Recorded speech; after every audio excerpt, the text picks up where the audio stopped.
Talking to oneself is a habit everyone indulges in.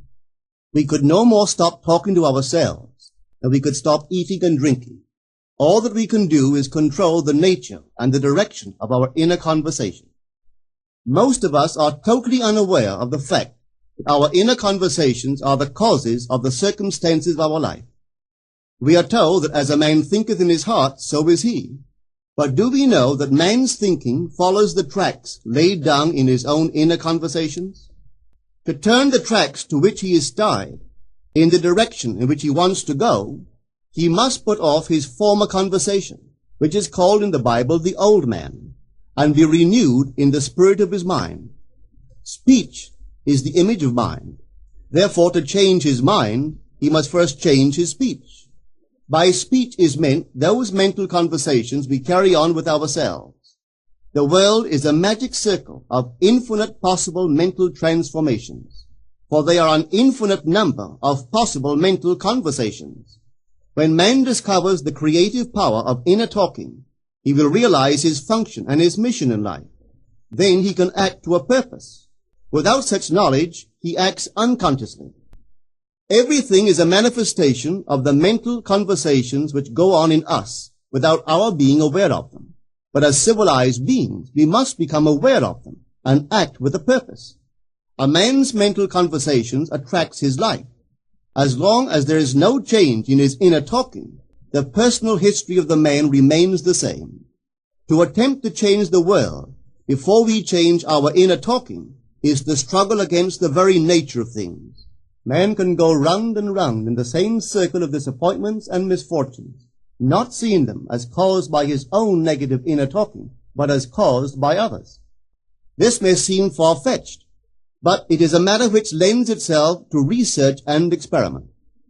The formula the chemist illustrates is not more certainly provable than the formula of this science by which words are clothed in objective reality. One day a girl told me of her difficulties in working with her employer. She was convinced that he unjustly criticized and rejected her very best efforts. Upon hearing her story, I explained that if she thought him unfair, it was a sure sign that she herself was in need of a new conversation piece. There was no doubt but that she was mentally arguing with her employer, for others only echo that which we whisper to them in secret. She confessed that she argued with him mentally all day long. When she realized what she had been doing, she agreed to change her inner conversations with her employer. She imagined that he had congratulated her on her fine work, and that she, in turn, had thanked him for his praise and kindness. To her great delight, she soon discovered that her own attitude was the cause of all that befell her. The behavior of her employer reversed itself. It echoed, as it had always done, her mental conversations with him. I rarely see a person alone without wondering to what conversation piece is he tied. On what mysterious track is he walking? We must begin to take life consciously, for the solution of all problems lies just in this. The second man, the Lord from heaven in all of us, is trying to become self-conscious in the body, that he may be about his Father's business. What are his labors? To imitate his Father, to become master of the Word, master of his inner talking, that he may mold this world of ours into a likeness with the kingdom of love. The prophet said, "Be ye imitators of God as dear children." How would I imitate God? Well, we are told that God calls things that are not seen as though they were seen, and the unseen become seen. This is the way the girl called forth praise and kindness from her employer. She carried on an imaginary conversation with her employer from the premise that he had praised her work, and he did. Our inner conversations represent in various ways the world we live in. Our individual worlds are self-revelations of our own inner speech. We are told that every idle word that men shall speak, they shall give account thereof. For by their words they shall be justified, and by their words they shall be condemned. We abandon ourselves to negative inner talking, yet expect to retain command of life. Our present mental conversations do not recede into the past as man believes, They advanced into the future to confront us as wasted or invested words. My word, said the prophet, shall not return unto me void, but it shall accomplish that which I please, and it shall prosper in all the things whereto I sent it. How would I send my word to help a friend? I would imagine that I am hearing his voice, that he is physically present, that my hand is on him. I would then congratulate him on his good fortune, tell him that I have never seen him look better. I would listen as though I heard him. I would imagine that he is telling me he has never felt better, he has never been happier. And I would know that in this loving, knowing communion with another, a communion populous with loving thoughts and feelings, that my word was sent, and it shall not return unto me void, but it shall prosper in the thing whereto I sent it. Now is the accepted time. Now is the day of salvation. It is only what is done now that counts, even though its effects may not be visible until tomorrow. We call not aloud, but by an inner effort of intense attention. To listen attentively, as though you heard, is to create. The events and relationships of life are your word made visible. Most of us rob others of their willingness and their ability to be kind and generous by our fixed attitudes towards them. Our attitudes unfold within us in the form of mental conversations. Inner talking from premises of fulfilled desire is the way to consciously create circumstances. Our inner conversations are perpetually outpictured all round us in happenings.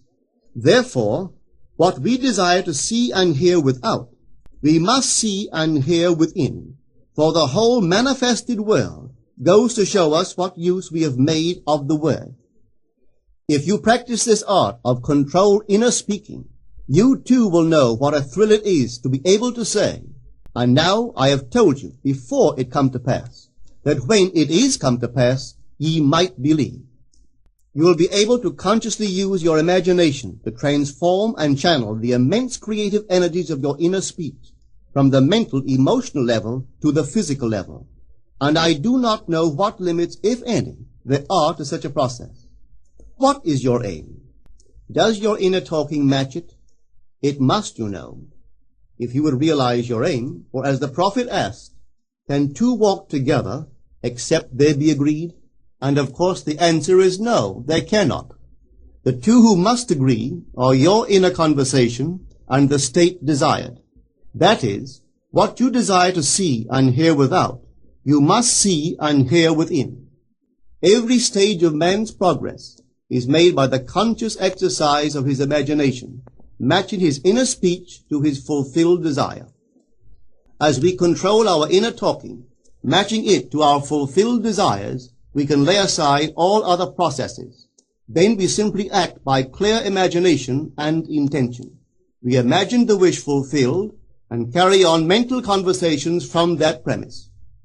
The right inner speech is the speech that would be yours were you to realize your ideal. In other words, it is the speech of fulfilled desire. Now you will understand how wise the ancient was when he told us in the Hermetica, there are two gifts which God has bestowed upon man alone, and on no other mortal creature.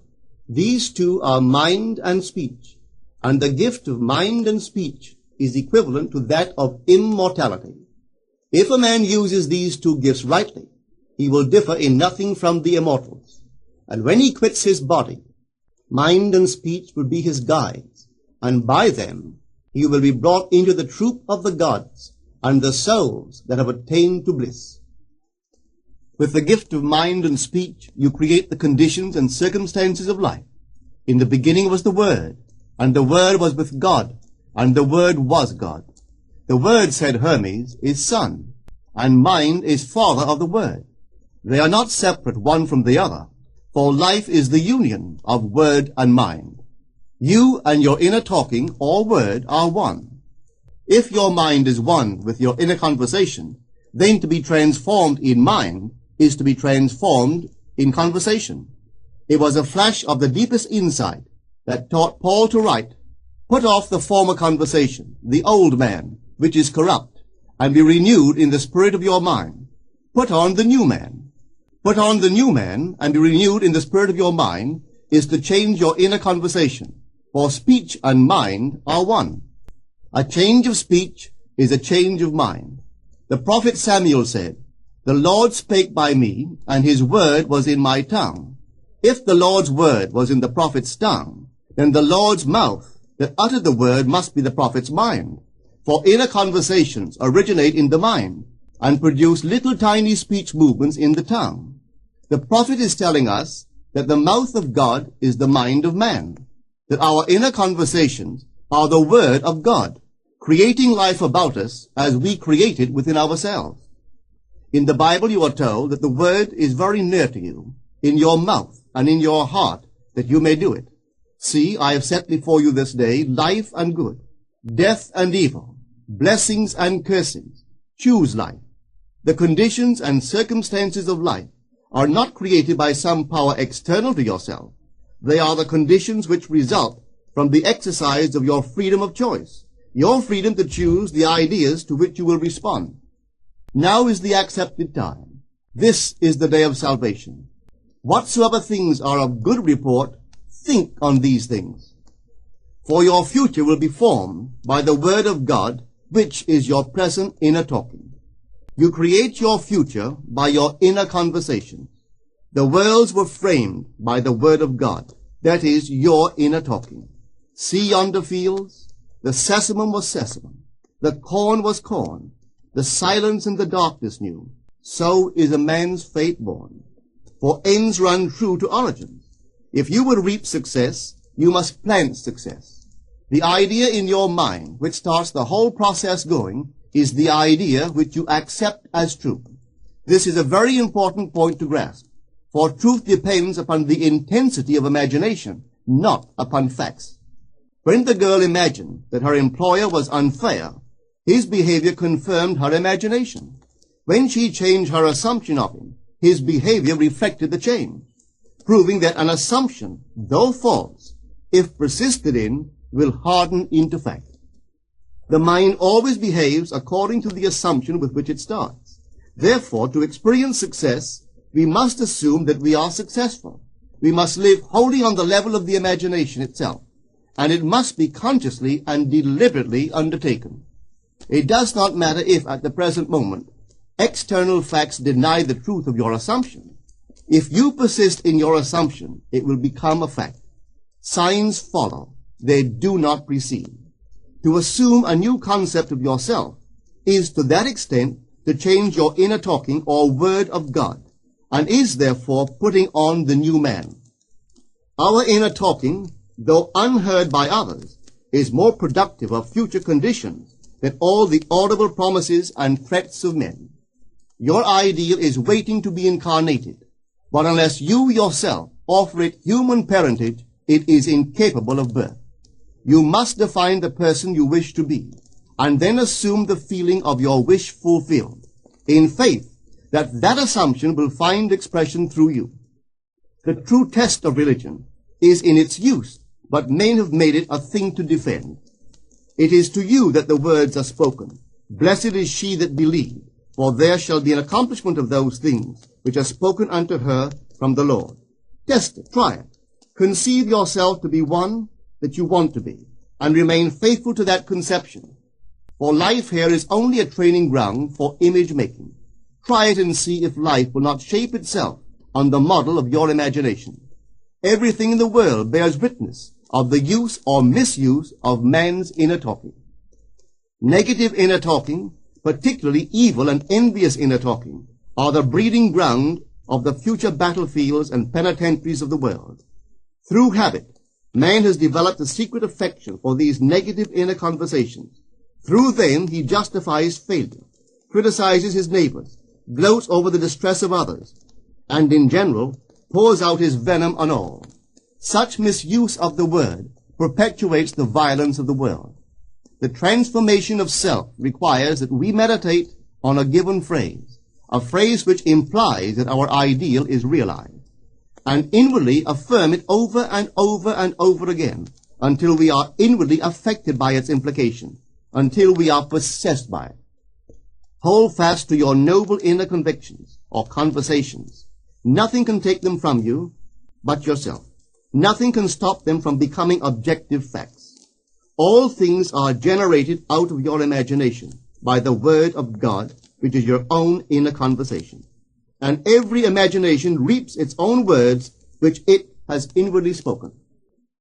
The great secret of success is a controlled inner conversation from premises of fulfilled desire.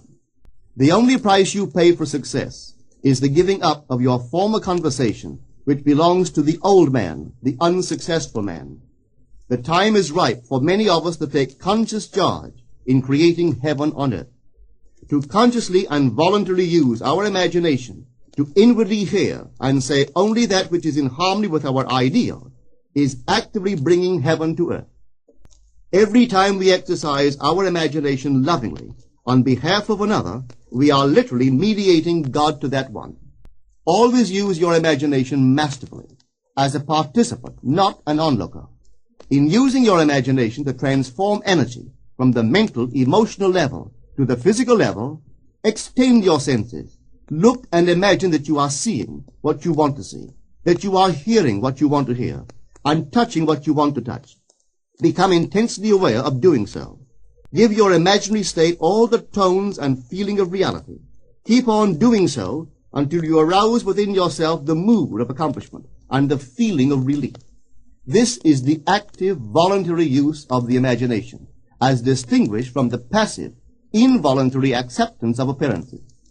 It is by this active, voluntary use of the imagination that the second man, the Lord from heaven, is awakened in man.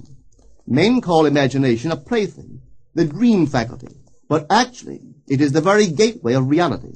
Imagination is the way to the state desired. It is the truth of the state desired, and the life of that state desired. Could you realize this fully, then would you know that what you do in your imagination is the only important thing. Within the circle of our imagination, the whole drama of life is being enacted over and over again. Through the bold and active use of the imagination, we can stretch out our hand and touch a friend 10,000 miles away and bring health and wealth to the parched lips of his being. It is the way to everything in the world. How else could we function beyond our fleshly limitations? But imagination demands of us a fuller living of our dreams in the present. Through the portals of the present, the whole of time must pass. Imagine elsewhere as here, and then as now. Try it and see. You can always tell if you succeeded in making the future dream a present fact by observing your inner talking. If you are inwardly saying what you would audibly say, were you physically present and physically moving about in that place, then you have succeeded. And you could prophesy from these inner conversations and from the moods which they awaken within you what your future will be. For one power alone makes a prophet, imagination, the divine vision. All that we meet is our word made visible, and what we do not now comprehend is related by affinity to the unrecognized forces of our own inner conversations and the moods which they arouse within us. If we do not like what is happening to us, it is a sure sign that we are in need of a change of mental diet. For man, we are told, lives not by bread alone, but by every word that proceeds from the mouth of God. And having discovered the mouth of God to be the mind of man, a mind which lives on words or inner talking, we should feed into our minds only loving, noble thoughts. For with words or inner talking, we build our world. Let love's lordly hand raise your hunger and thirst to all that is noble and of good report, and let your mind starve ere you raise your hand to a cup love did not fill, or a bowl love did not bless, that you may never again have to say, "What have I said? What have I done?" O all-powerful human word.